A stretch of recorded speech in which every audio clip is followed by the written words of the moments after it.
Sara Winter, activista de derechos humanos, ex dirigente de la agrupación de feminismo radical Femen, el activismo de las organizaciones no gubernamentales que es esencial en la nueva generación de derechos humanos. ¿Quién las auspicia? Regresamos.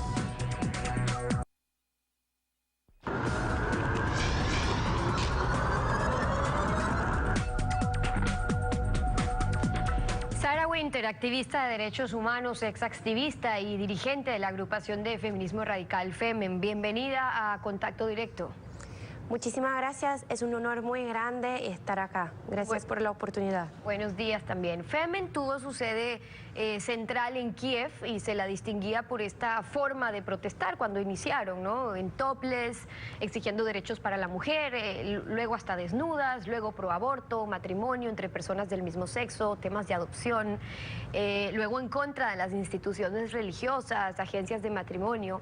En ese entonces, ¿qué la hizo a usted ser parte de este movimiento?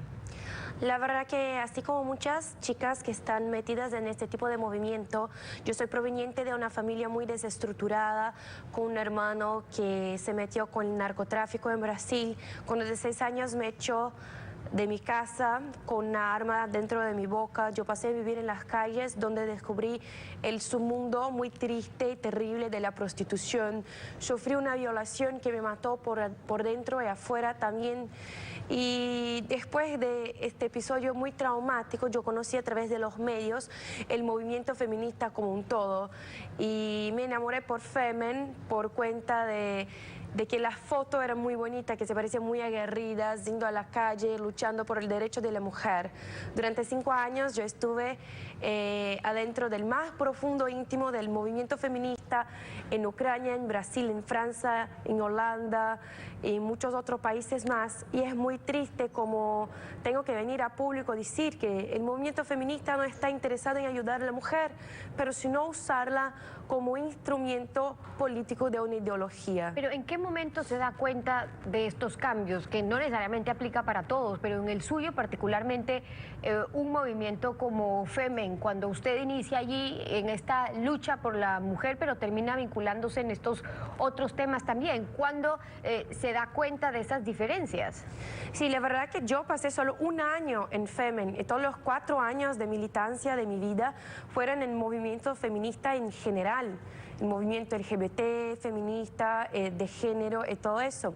Y que percibí es que todos estos movimientos sociales de izquierda, de hecho, no tienen una preocupación de ayudar a curar las heridas de sus partícipes. No están preocupados en ayudar a la mujer en situación de violencia o el travesti que necesita se prostituir para tener o que comer. Están solo interesados en usar el dolor y sufrimiento de estas personas como marionetas políticas. Entonces yo no podía comprender por qué las feministas en Brasil, por ejemplo, están en contra de la reducción de la mayoría penal para violadores. O sea, un chico de 17 años viola y nada va a pasar con él porque es un pobrecito víctima de la sociedad desde 17 años. Eso yo no podía entender. No podía entender por qué el movimiento feminista estaba a favor de baños mixtos, siendo que la ideología de género nos proporciona la idea de que yo puedo identificarme con cualquier cosa que quiera. O sea, un hombre puede decir que se identifica con una mujer y pasa a usar el baño femenino. Así se pasó en Estados Unidos, donde un hombre que se identificaba como mujer, se decía travesti, acompañó a una niña de 5 años, hija del pareja heterosexual que era su amigo, y la violó dentro del baño. Entonces, eso yo no conseguía comprender. Ahora, son casos y casos, pero en lo global, Femen tenía unos 300 integrantes y sin embargo lograban hacer escuchar su voz. ¿Cómo se financian estas organizaciones en el mundo? ¿Quiénes las apoyan? Sí, la verdad que hay muchísimas fundaciones internacionales, públicas y privadas, que financian este tipo de movimientos. De las públicas podemos citar el FMI, la ONU, la UNESCO, el Banco Mundial. Estamos diciendo, por ejemplo, del investimiento de la ONU en Brasil, en Ecuador, en Argentina, en Paraguay, en Colombia, Colombia para pagar las feministas para salir a la calle, para luchar por derechos sexuales y reproductivos, que significa básicamente el aborto. O sea, los derechos reproductivos de hecho no reproducen nada, se mata el bebito.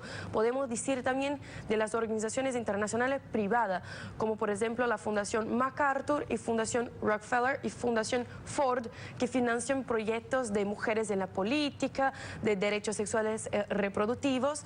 En Brasil, por ejemplo, en los últimos 12 años, solo la Fundación Ford ha pagado 37 millones de dólares para movimientos feministas, que incluso yo hacía parte, solo para organizarse, para imponer las leyes de derechos sexuales y reproductivos. Pero hacia eso iba, ¿cuál es la agenda? ¿Cuál es el interés en financiar estos? Porque hablamos de activismo, ¿no? Entonces, quienes llegan a integrar justamente estas distintas agrupaciones es en defensa de derechos humanos, en muchos de los casos ese es su argumento, por lo menos, pero ¿cuál es la agenda de estas organizaciones que financian, como las que usted fue parte? Claro, siempre se dice derechos humanos, pero de humano de verdad que no hay nada. ¿Qué hay de humano? Poner en la cabeza de una embarazada que eso vaya a ser verdaderamente empoderada si hacer un aborto. Entonces, de humano de verdad que no tiene nada, son absolutamente políticas deshumanas. Pero, ¿qué puedo decir? Es que es una cuestión básica de economía. Entonces podemos ver, por ejemplo, que tanto en Ecuador cuanto en Brasil hay movimientos feministas que son pagos directamente por la IPPF. La IPPF es la Planned Parenthood, la mayor industria del aborto de Estados Unidos y de todo el mundo. O sea, la Planned Parenthood paga directamente las feministas que salen a la calle haciendo protestos democráticos, entre comillas, para presionar los legisladores para legalizar las leyes.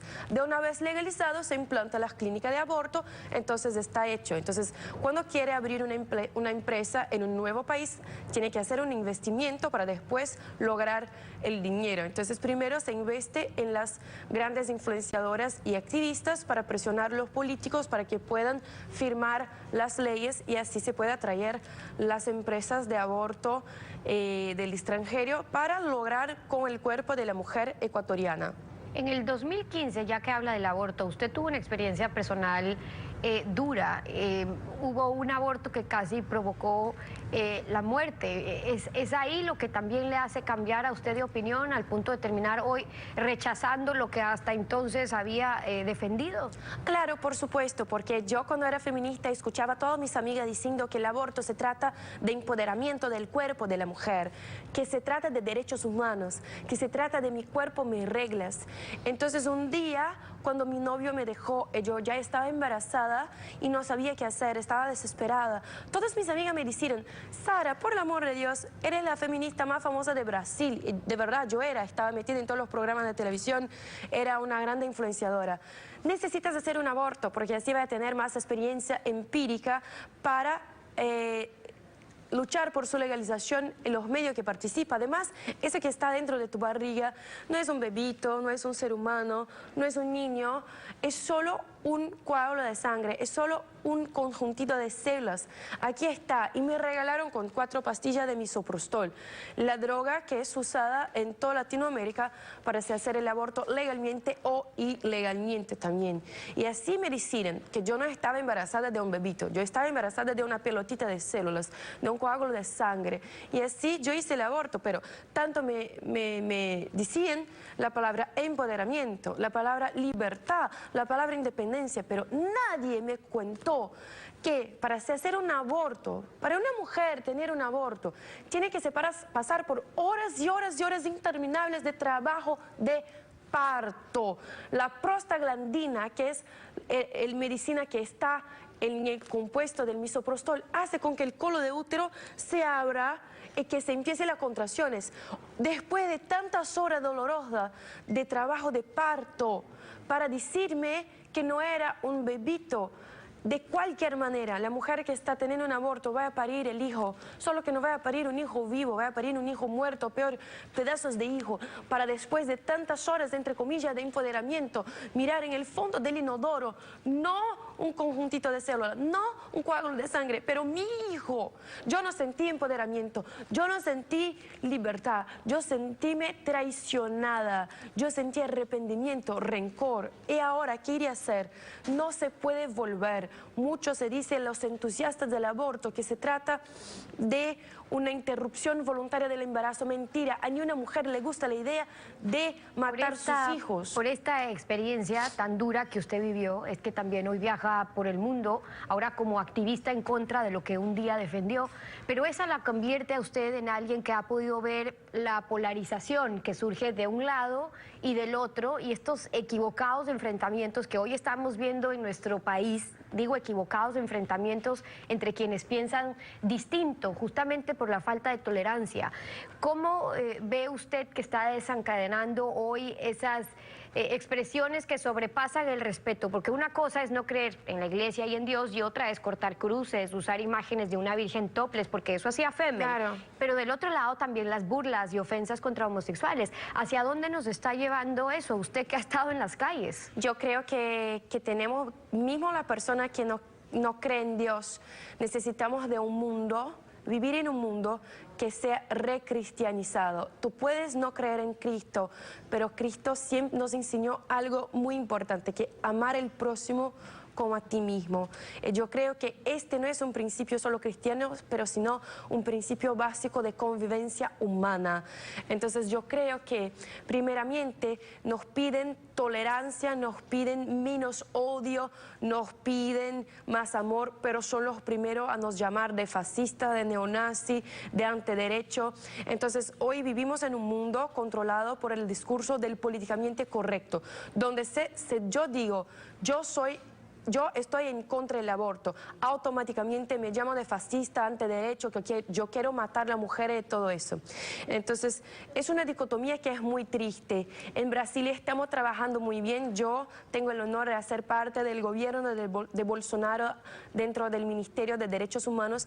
Mi ministra, la señora Damares Alves, es evangélica, es demasiado cristiana, pero está desarrollando política para los transexuales, para que puedan tener más derechos también, de no ser ofendidos, de no ser heridos, de todo este tipo de cosas. Es el testimonio y la experiencia de Sarah Winter, activista de derechos humanos, ex activista y dirigente de la agrupación de feminismo radical Femen, hoy en Contacto Directo. Muchas gracias por haber estado con nosotros. Gracias, muchísimas gracias. 7:32, vamos a una pausa y cuando regresemos, Michael